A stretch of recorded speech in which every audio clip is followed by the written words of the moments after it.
Steve Marinelli here doing the muscle car crawl. We've just discovered the magical build sheet in this 1970 Charger 500. There it is right there. For the first time in over 50 years, this build sheet has been exposed to sunlight. Let us now decode it.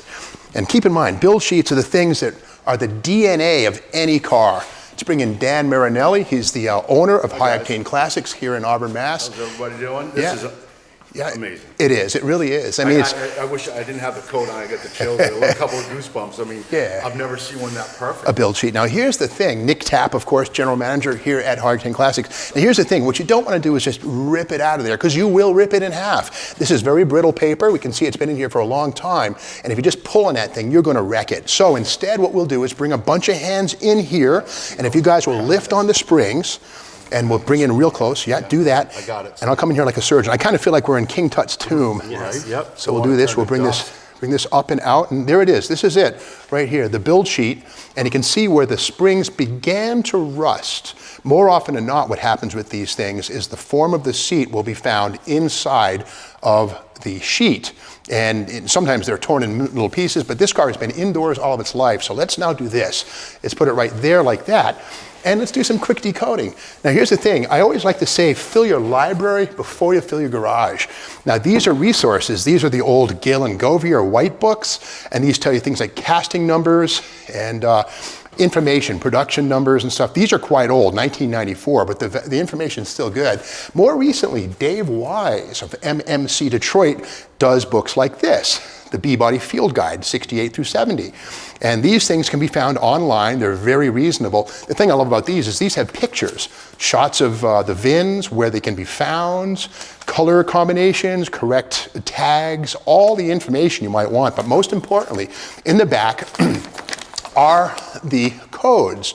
So for instance, we look on the build sheet. Let's look for, let's say, tire.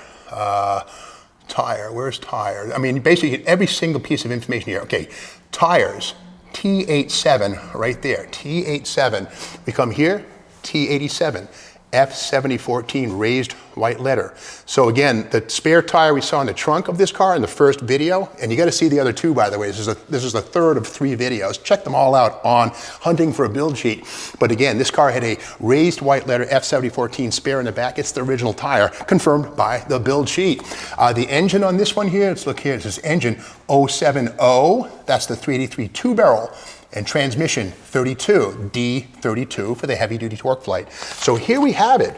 Now one other thing too, always be sure on any kind of a build sheet, examine down low where you might see some handwritten notes. Here we see Charger. Okay, that's to be expected.